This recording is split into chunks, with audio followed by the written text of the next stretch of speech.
Occasion ya Rolanda recette ya Mama Bijou d'Or. Lelo Mama Bijou d'Or na memeli bino na relaxa bino lelo ndeni Mama Bijou d'Or asala hamburger na ye nandako.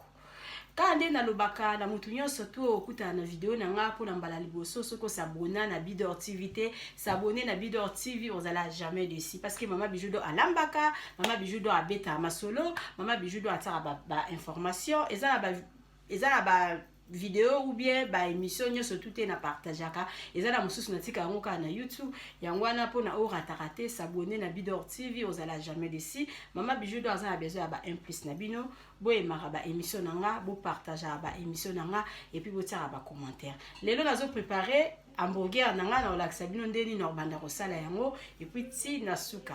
Donc nazana ka po na osepelisa bino ko relaxa ba recette et puis ko betela bino masolo. Merci. Préparation na nga yango yo nalingi na banda d'abord kosala viande hachée. Viande hachée na nga kompe na ko tsaika abu ya pamba menga na ko préférer lelo na sala viande hachée na nga na tia mwanda mu ya mapa na kati.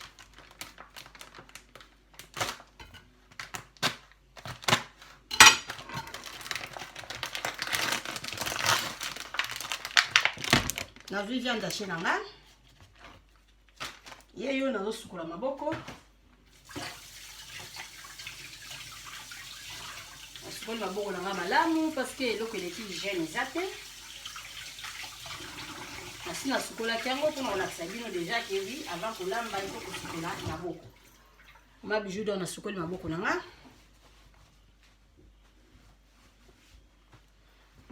Na pangusi bien. Oyo viande hachée nanga.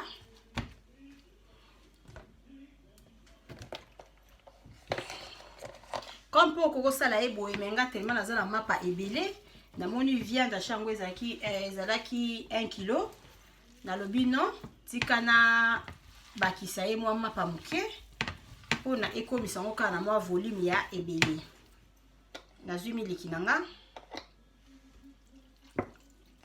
na tie miliki nangai ndambu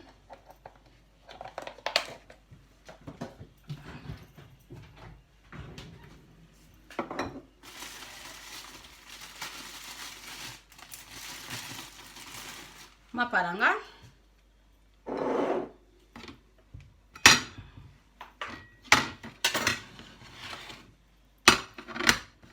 na longoli ba biloko ya suka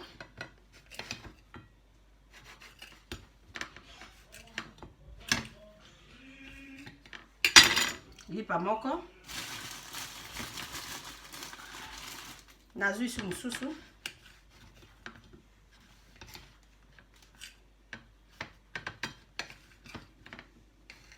na longoli na tina ka mapa mibale mapa nanga yeyo na kati ye boye na ko mélanger esika moko na viande hachée nanga comme pour ko ça na viande hachée pamba mais nga na préférer na tia moi ndambu ya mapa na tia mapa nanga oyo ezali végéta na zui moi épice nanga végéta na tia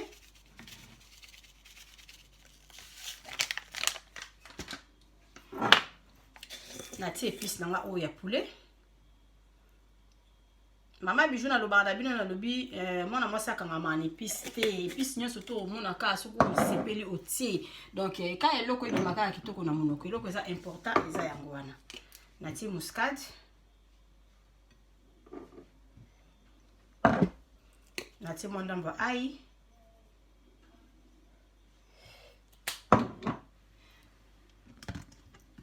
na tie ndambo mafuta huile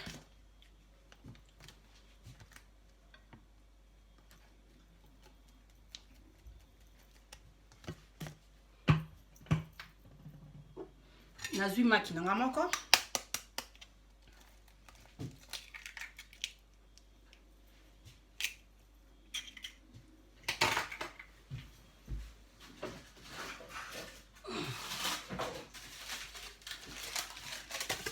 nazwi maki na nga. Après sikoyo mama bijou nakomi ko mélanger biloko na nga nyonso tout oyo natie esika moko na viande hachée. Mapa na nga comme pour kozwa mapo mouillé nanu bien vraiment na miliki.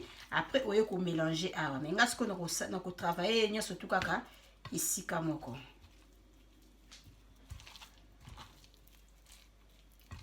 Misunya mapa et monana vraiment te na kati ya viande hachée nazo mélanger.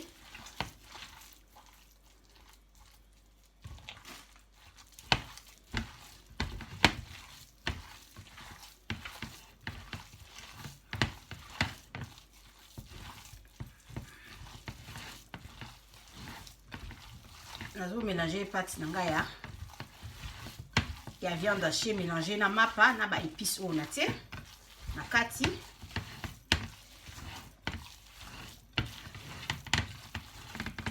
Donc mapa zo kota penza na kati ya viande hachée comme pour ko bando bandi na miliki otie mapa na yo ofini yango malamu nde oye kotia viande hachée. Mais mama bijou nga na bandaki bongo te ya on azo sala tout mapa abunga na katikati ya misuni na nga ya viande hachée. Ngayo nazo fina ye malamu.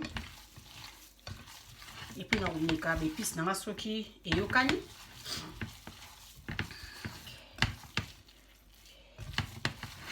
Mama bijou alobaka mayele ya mwasi esilaka te moto akoka azali te. Donc biso nyonso tout toza ko apprendre. Bo s'abonner na chaîne mama bijou massivement bozala jamais déçu parce que mama bijou do awa la kisara biloko oyo ezopesa ba 1 plus na katikati ya ba foyer ya bato. Et puis masolo na betaka eza masolo moko ezopesa kaka mayele na oti kobeta lisolo moko ya mama kulutu aboti na mobali ya sœur na ye na betaki on asi lobby. En tout cas donc ba biloko abongo eza abomination. Donc ngana zala contre ya biloko abongo quoi. Voilà vraiment contre ya ba mosinzo abongo o cuisine osali cuisine o mosinzo o lek osali ya na mosinzo dazala vraiment contre nango. Donc elize biloko epa na yeko ko lekate quoi. Yango yo ya Lili Besa na Belgique mona mama nanga biloko yango ya osali la bana na vi tozo passer na ba étape moko eza malamu te. Donc ka lo sambo nzamba batela biso mopepe oyo ya corona oyo eleka. Donc c'est ça. Na moni biloko nanga yango nyonso tout na mélanger yango kitoko na kati. Sikoyo nya laksa bino deli na sala forme nanga ya hamburger.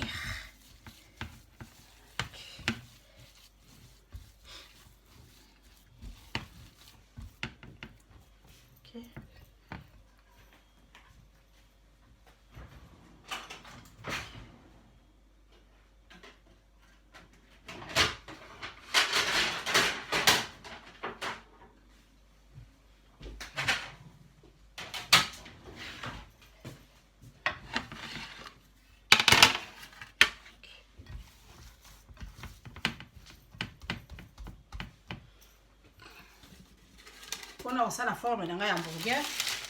Là, c'est préparé dans le plateau.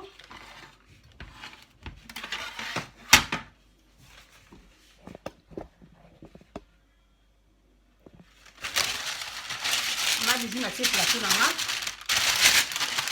Vous voyez, si vous avez la forme d'un hamburger. Na vu na sali hamburger na nani viande hachée na boule.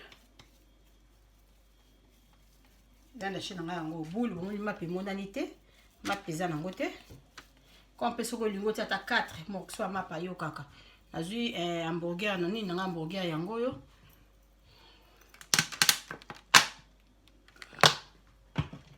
asopeli moi pe na o mo ke huile nini na yango yo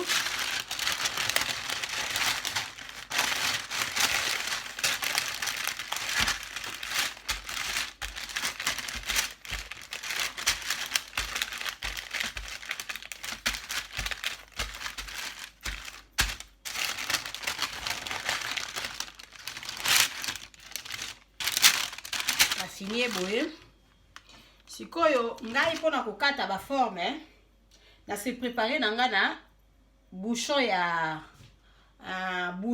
ya mulangi ya mai ya mwana, c'est-à-dire na zwi a na kati na zwi a na kati, mais comme pour okosala ye na kopo na mutu ya kopo na eloko nyonso tu ata bol boy na plastique na mutu nango bol boy okoki kozwa okati. Nga na se préféré na sala na bouchon ya bouteille ya mwana ya mai ya sport boye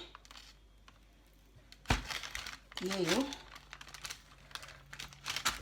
ko o ba reste o na longolie na zungisi na place.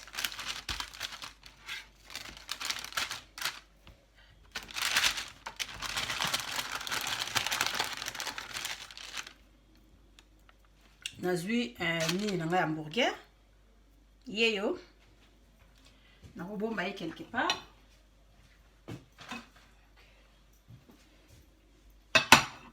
Moko déjà yeyo fricadelle nanga ye wana même chose wana sala ki lisusu na zongeli lisusu awa pona kozwa kaka forme moko oyo nazo sala ya fricadelle nanga parce que nina sala nga moko hamburger na ndaku, parce que ça ba mama mi to somba ka ba fricadelle après to zima par là to komi ko sala menga na préférer nga mona sala na mika ekutu mungu atenzana mungu wewe yoka ni kitoko finier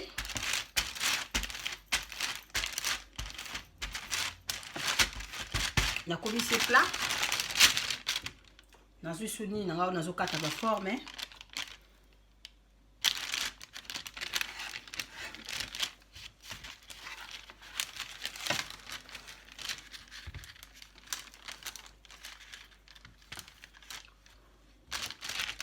na la tsalo so ekomi ebele, et puis pour na vidéo ete ne bula ete na kokata ta on banda ko kalinga na ko continuer lisusu yango yo. Donc mama bijou do na sala ka be vaita ozwi na nini na osali yango boule, osali yango boule otie na papier na yo ya cuisine ozwi yango ofini osali yango ekomi plat boye. Après ozwi nini na ya forme comme peu mutu ya kopo nga na sala nga na eloko ya plastique ata ba forme na biso kosala ba gâteau comme peu ko sala na yango oyo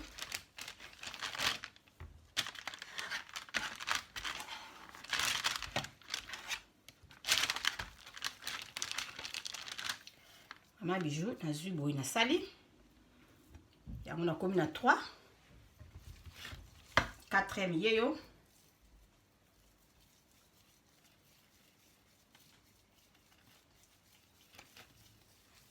na sali boule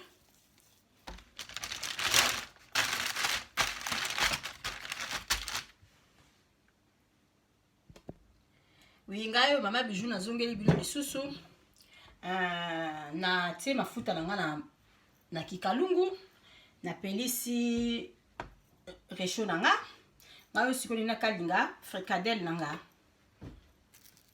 nazwi fricadelle na nga na banzi kokalinga ye na moto na tie mafuta ebele na katikati ya kikalungu na ngai mpo okoluka forme moko boye bol mo ya mwa munene oyo ezala ma forme ki ekatela yo minene donc nga na kati yango ka na forme oyo comme mpe okosala baboule na yo oyo minene kwa selon na sali paka modèle ndenge yo kolinga kwa c'est ça. Ngayo na bandi kokalinga fricadelle na nga mpona kotia na mapa ya kotia na mapa ya hamburger comme air moko mpe nasala mapa yango nga moko mais lelo nasombi mapa ya kosomba biloko ya mama bijou yango oyo ngayo nazokalinga misuni na nga ya kotia na mapa c'est ça. Nazokalinga po video ekende molai te mama bijou na se préparer na tomate na se préparer na tomate nanga yo na kati ye mike na kati ba ronron comme poko wi kotia na yo otie concombre menga na préféré kotia nini oyo ezalaka mwa zawa ezalaka makasi boye concombre oyo azalaka mwa piquant yeyo oyo nga natie ye parce que tomona na McDonald ezalaka yango yeyo modèle yango yo siko tellement lokola aza mokie na katikati ye na badimension oyo donc na kozwa yango ata 4 6 na kotisi ye na bamapa tomate na ngai ye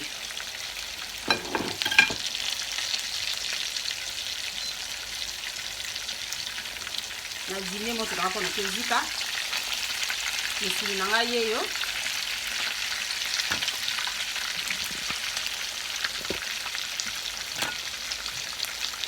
misuni na ngai ya hamburger yeyo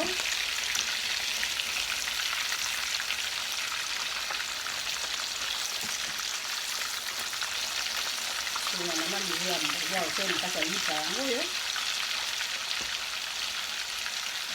c'est ça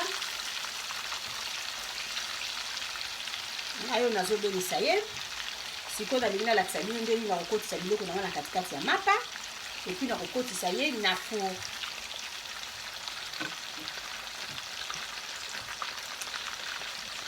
oui sikoyo nasilisi kosala misuni na ngai ya kokotisa na kati ya mapa ya hamburger mapa na ngai yango oyo nasilisi misuni yango ntango ozosala soki eza na kikalungu omoni yango eza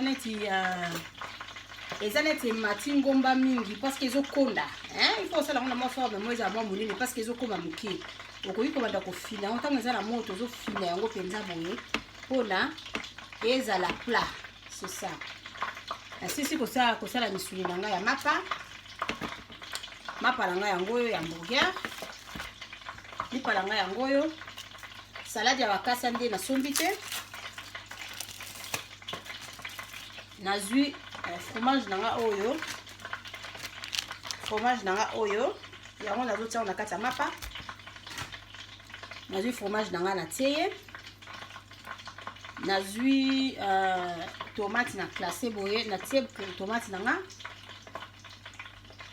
nazwi mwa banini na nga oyo nayebisi bino ezaka zawa baguken na nga natie boye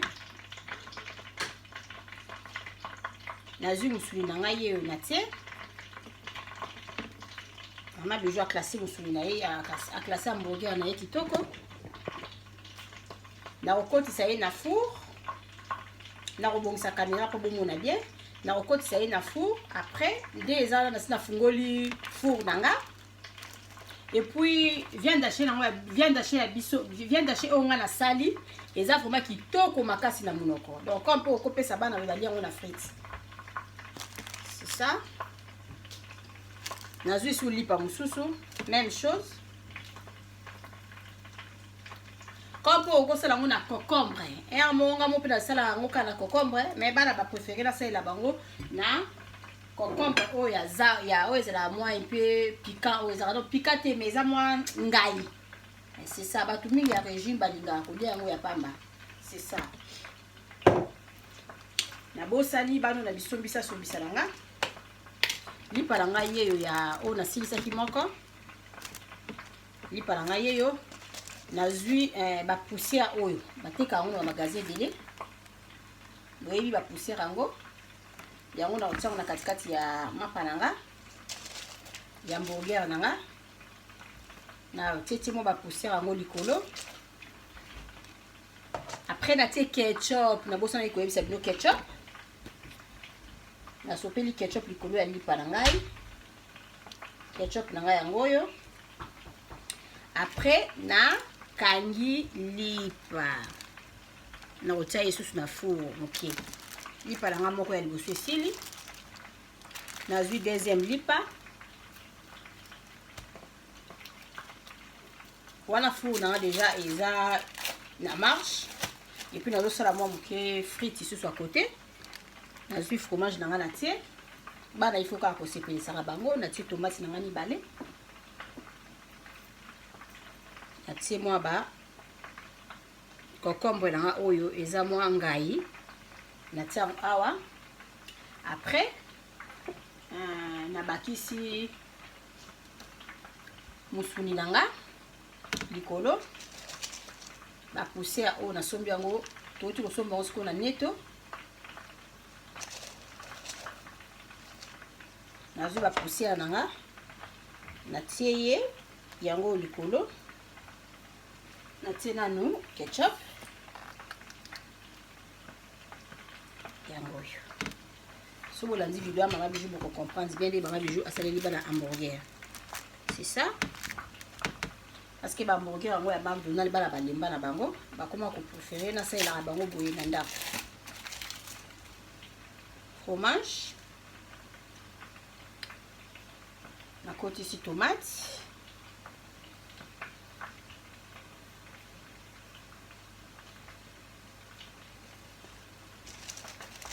Natie nanga poussière oyo ya vin.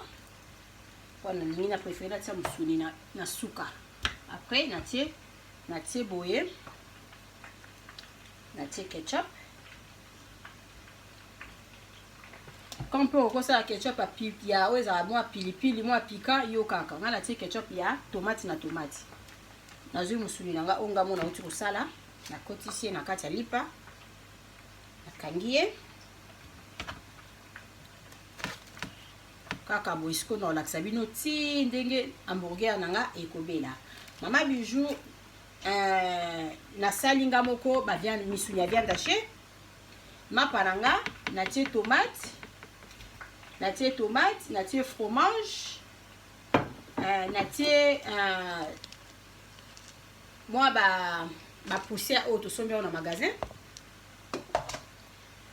Concombre nanga za ya ngai oyo ya bato ya régime ye onatie ye lipa nanga yango oyo Mama Bijou nazokotisa ye na four comme ça soki ebeli na olakisa bino nde nini hamburger nanga ebimi. Natie lisusu ketchup na kati ya lipa oyo. Oui, Mama Bijou na silisi hamburger nanga yango oyo. Hamburger nanga penza ebimi vraiment kitoko makasi. Bomeka bozala jamais dessus. Biloko Mama Bijou yango oyo. Mama Bijou nazo servir bana ata fricadelle oyo na salaki. Soko sali bongo kopesa bana na promesse bana bakolia malamu. Donc bo saboli na sur la chaîne Mama Bijou vous allez jamais dessus parce que biso atolambaka biso atobeta masolo biso atosala makabobile. Nazo pesa mbote na famille nanga mobili la famille mosi Bijou mosalina dino mingi bo saboli masilema. La chaîne Mama Bijou vous allez jamais dessus. Nazo pesa lisusu mbote na ba camarade yanga nyoso ska bozali Mama Jolie, Mama Maggie, Mama Bijou la Blanche, Neige na Quadrate. En tout cas mbote na Mama Kijabon quoi. Nous avons vraiment ensemble vous s'abonner massivement na chaîne Mama Bijou vous allez jamais dessus parce que biso vraiment tout ça la musala. Hamburger à Mama Bijou yango ebimi kitoko. Biloko nanga yango na servi yango na sani. Vraiment bomeka bosalela bana bozala jamais dessus. Bye.